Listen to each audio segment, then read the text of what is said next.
Imagine a scorching sea of sand so vast, it's rumored to hide entire forgotten realms beneath its shifting dunes. Picture a city, the so-called Atlantis of the sands, that flourished in the ancient world, only to vanish without a trace. Sounds like a science fiction story, right? But what if I told you there's real evidence suggesting this place actually existed? Could there truly be a hidden empire buried in the heart of the desert? Let's find out.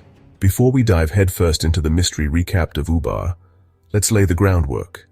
Known in legends as Iram of the Pillars or Ubar, it was once a bustling trade hub, a place where frankincense caravans passed through, and the bazaars of Ubar were rumored to be filled with unimaginable riches. Early explorers in Dhofar, like Bertram Thomas, Wilfred Thesiger, and Wendell Phillips, all sought signs of this elusive city. Even a March 1948 geological party from Petroleum Development, Oman and Dhofar Limited combed the region hoping to discover evidence. But was it real, or just a desert legend passed down through sci-fi stories and tall tales? In February 1992, the New York Times broke a headline: "Researchers find the lost city of Ubar in Oman." So, is that the final verdict, or is there more to the story? Let's look deeper. Trust me, by the end of this, your jaw might drop. Do you think we'll actually solve the mystery of Ubar? Stick around. So how did Ubar first become a legend? Ancient texts spoke of a wealthy metropolis that thrived on frankincense trade, possibly thousands of years ago. But over time, the city supposedly disappeared. Some say it was swallowed by quicksand. Others claim it was destroyed by divine wrath.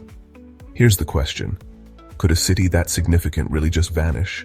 Or is there something more? Well, explorers from the early 20th century set out to find out. That's where Bertram Thomas comes in. He traversed the Dhofar region in the 1920s and was told fantastic tales by the locals, tales of a grand city lost to time. Wilfred Thesiger, an intrepid traveler, also heard such stories. But it wasn't until more modern times, particularly the mid to late 20th century, that geologists and archaeologists started to get really serious about discovering its whereabouts.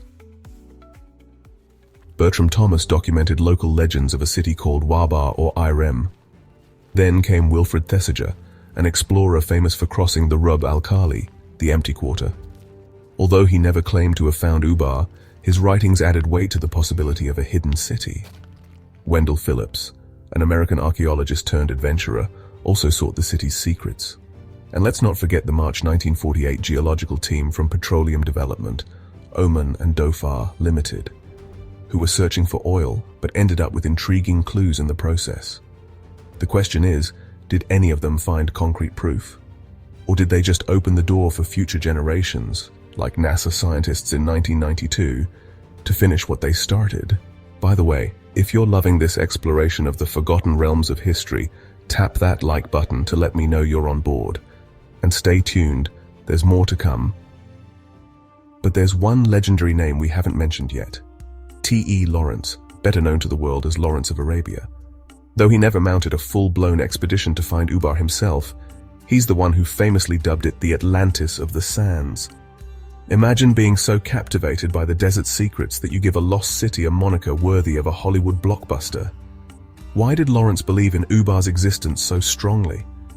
Well, some say he was a romantic at heart, someone who believed the Middle East held forgotten realms waiting to be unearthed.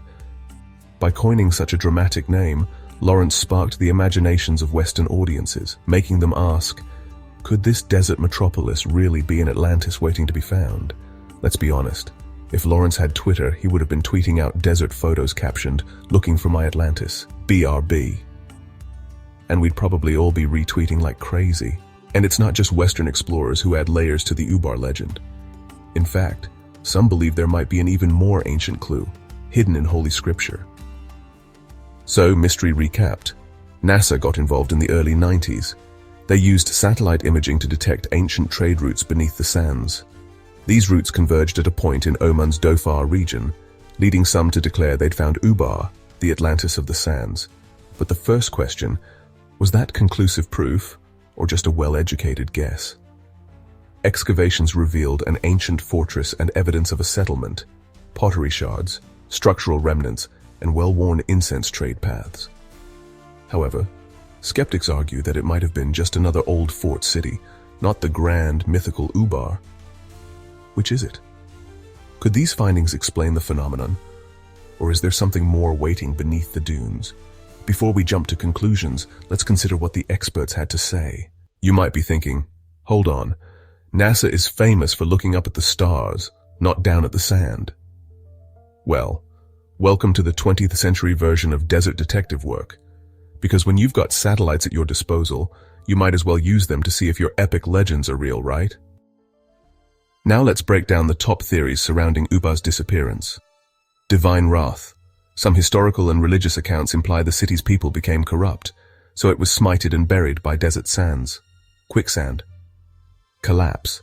Scientists suggest the city's water source may have eroded an underground limestone cavern, causing a sudden collapse, an ancient sinkhole, if you will. Historical settlement. Others believe the findings in Oman are merely a typical desert fort city, significant for trade, yes, but not the grand Iram of the pillars from legend. So, could this explain the phenomenon, or is there something more? What do you think? Are we dealing with a legendary city of immeasurable wealth lost to time, or just an exaggerated tale that grew bigger with every retelling? If you have a theory, divine wrath, sinkhole, or something else, share your thoughts down below.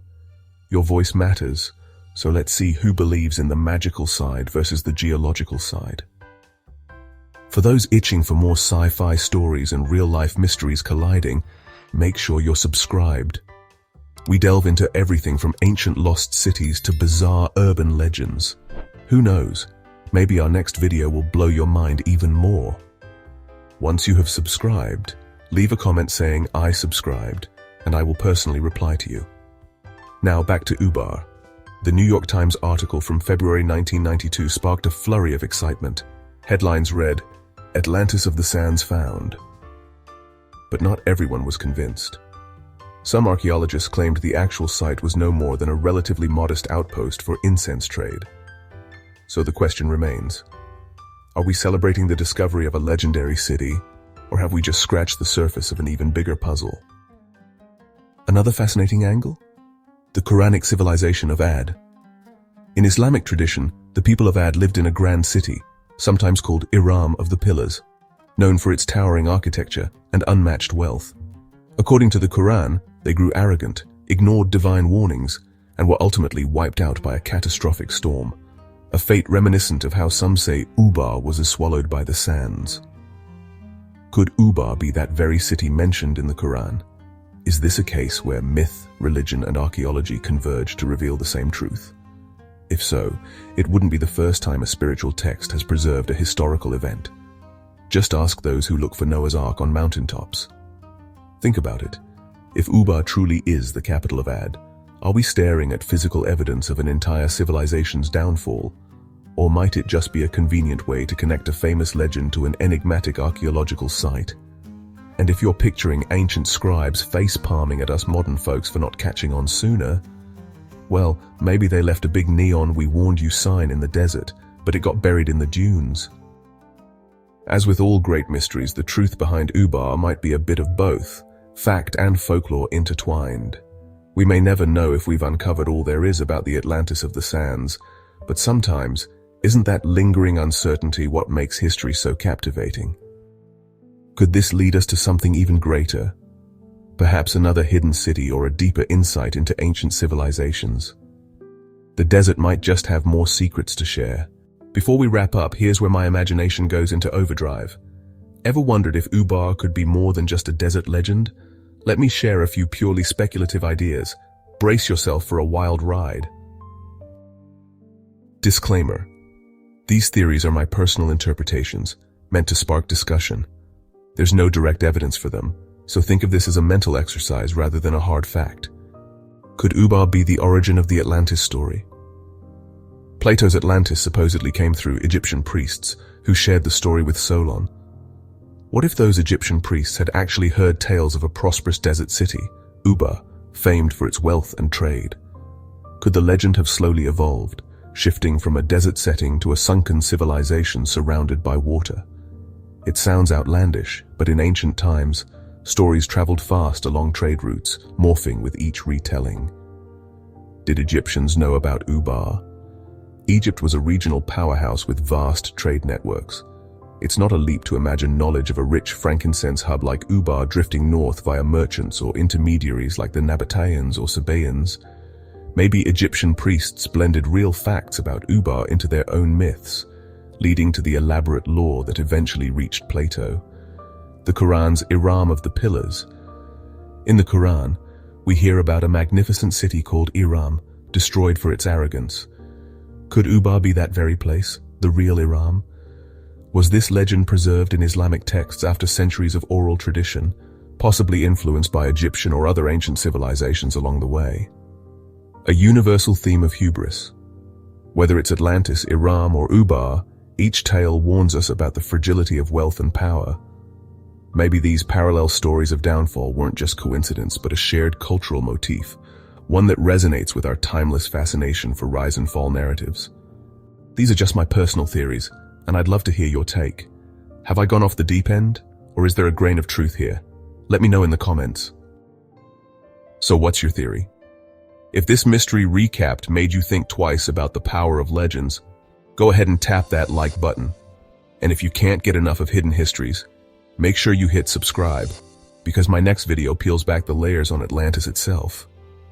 We'll be delving into never-heard-before theories that tie the legendary sunken city to the elusive Black Knight satellite and the cryptic Voynich manuscript. You definitely won't want to miss it.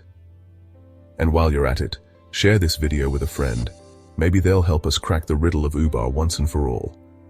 Thanks for watching, and remember, sometimes the greatest wonders are hidden right beneath our feet.